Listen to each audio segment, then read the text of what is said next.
Dick Whittington. Once upon a time, there was a poor boy called Dick Whittington. His mother and father were dead, and he had no one to care for him. Dick lived in a small village in the country. He tried to work for his living, but he could not always find work to do.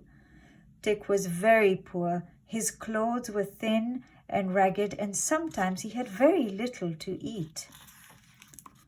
In those days, people did not often travel far from the village in which they lived. Dick's village was a long way from London. When the village people talked of London, they spoke of it as a wonderful place.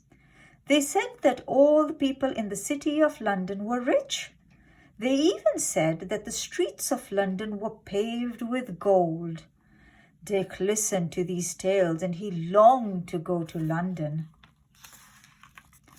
Dick thought that if he went to London, he would be able to pick up gold from the streets. Then he would become rich and need never feel cold or hungry again. Dick made up his mind to go to London, although he had no idea how far it was. He made his few clothes into a bundle and tied the bundle to the end of his stick. Then he set off to walk along the road to London. Dick walked a long way, but he did not reach London. Just as he was beginning to feel very tired, a hay cart came along the road. The driver stopped the cart and said to Dick, "Where are you going, my lad?" "I'm going to London, sir," replied Dick. "Then jump up beside me," said the driver, "and I'll take you to London." When they drove into the city of London, Dick gazed about him in wonder. First, he was very surprised to see how many people there were in the streets. He had never seen so many people before in all his life. He was also amazed to see all the fine churches, shops, and houses. When Dick had got over his first wonderment, he began to look for the streets that were paved with gold. Nowhere could he find them. It grew dark and Dick was tired and hungry. He had nowhere to sleep, so he curled up in a doorway and went to sleep there. Next morning, Dick tried to find work for himself. He walked along street after street asking people for work, but no one had a job to offer him. When night came, Dick was so weak from hunger and tiredness that he sank down on the nearest doorstep. Now it happened that this house belonged to a rich man named Mr. Fitzwarren. He was a merchant who made his money by selling things to people in other countries. Mr. Fitzwarren's cook found Dick on the doorstep and was angry. "You lazy boy," she cried. "What are you doing there? Get up from my master's doorstep." Poor Dick tried to rise, but he was too weak. At that very moment, Mr. Fitzwarren himself arrived home. Mr. Fitzwarren was a kind-hearted man. He spoke gently to Dick and listened to his story. "If it's work you want," he said, "you can work in my house for my cook. You will have plenty to eat and a bed to sleep in." Dick was so happy that he could hardly find words with which to thank Mr. Fitzwarren. Dick's happiness did not last long. He soon found that the cook was an unkind woman. She was always scolding him, and sometimes she used to beat him. Mr. Fitzwarren had a daughter named Alice. She was kind, like her father, and she knew that the cook was cruel to Dick. Alice took pity on Dick and forbade the cook to hit him. This made things easier for Dick, although he still had to work very hard. Dick's bed was in a cold attic at the top of the house. This attic was overrun with rats and mice.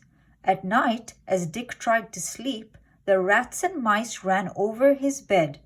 He could not rest. "If only I had a cat," thought Dick. "She would be a friend to me and she would chase away the rats and mice. but all the money that Dick had in the world was 1 penny. Next day, Dick went to the market with his penny in his pocket. There he saw a woman holding a cat in her arms. "Please, will you sell me your cat?" Dick asked the woman. "I'm not sure that I want to sell her," said the woman. "She's a grand cat for catching mice." "That's just what I need," said Dick. He pleaded so hard that at last the woman agreed to sell him her cat for 1 penny. From that day, Dick's life became happier. He loved his cat and looked upon her as his friend. At night he slept well because his cat chased away all the rats and mice. Now, Mr. Fitzwarren had many ships that sailed to distant lands. One day Mr. Fitzwarren called all the servants together. He told them that one of his ships was ready to sail. Everyone was allowed to send something with the captain to be sold in a faraway country. That way they could make some money. "Do you want to send something on my ship?" Mr. Fitzwarren asked Dick. "I have nothing in the world except my cat," replied Dick. "Then you must send your cat," said Alice. Poor Dick did not really want to part with his cat, but to please Alice, he agreed. Dick missed his cat and wished he had never sent her away. Once more he could not sleep at night because the mice running over his bed. Dick was so unhappy that he made up his mind to run away. Early one morning he crept out of the house before anyone was awake. Dick had not gone far when the bells of Bow Church began to ring. The bells seemed to be singing this tune to Dick. "Turn again, Whittington, Lord Mayor of London. Turn again, Whittington, thrice Mayor of London."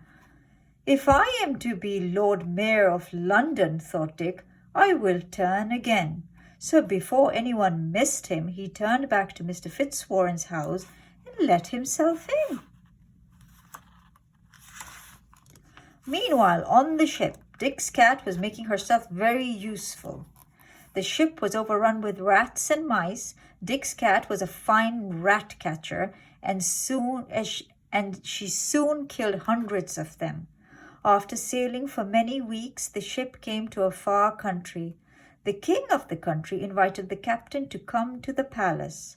A wonderful meal was prepared for the king and queen and the captain. Many servants carried in the food on gold and silver dishes and set it in front of them. But before anyone could take a bite, hundreds of rats rushed into the room. The servants tried to drive them back with big sticks, but it was of no use. In no time at all, the rats had eaten all the food. The captain was astonished by this sight. He turned to the king and asked, "Why do you put up with these rats, your majesty?" "There is nothing we can do about it," replied the king. "Every time we sit down to eat, it is the same. My wise men have tried to make spells, but they have not managed to get rid of the rats." "Then why don't you have a cat?" asked the captain. "A cat?" said the queen. "What is a cat?" So the captain described a cat.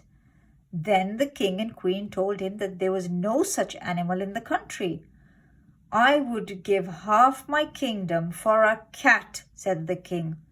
The captain went back to his ship, picked up Dick's cat, and returned to the palace.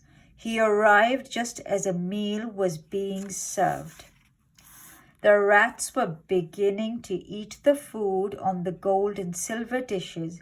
The cat jumped out of the captain's arms. She killed dozens of rats, and the rest fled in fear. The king and queen were astonished and delighted. "Oh, captain, we must have that cat," cried the queen. The king agreed to buy Dick's cat. The queen asked to see what else the captain had for sale. The sailors carried to the king's palace all the goods they had to sell. The king and queen bought everything. For Dick's cat, the king paid 10 times as much as he had paid for all the other things put together. He gave the captain a casket full of gold and jewels in exchange for the cat. When the ship got home, the captain went straight to Mr. Fitzwarren and told him the news. Mr. Fitzwarren sent a servant to the kitchen saying, "Ask Mr. Whittington to step up here, please." Dick thought the servant was making fun of him. Mr. Fitzwarren handed Dick the casket of jewels. "You are now a very rich man, Mr. Whittington," he said. "Your cat has made your fortune." Dick could hardly believe this good news. He thanked Mr. Fitzwarren and the captain with all his heart. Miss Alice was very happy to hear about Dick's good fortune. "First, you must buy yourself some new clothes," she said. Dick did so, and very smart he looked in them. Dick was now a wealthy man. When he asked Mr. Fitzwarren if he could marry his daughter Alice, Mr. Fitzwarren was glad to give his consent. Some years later, Dick became Lord Mayor of London. Indeed, he was Lord Mayor of London 3 times. So the Bow Bells had been right when they said to him, "Turn again, Whittington, Lord Mayor of London. Turn again, Whittington, thrice Mayor of London." The end.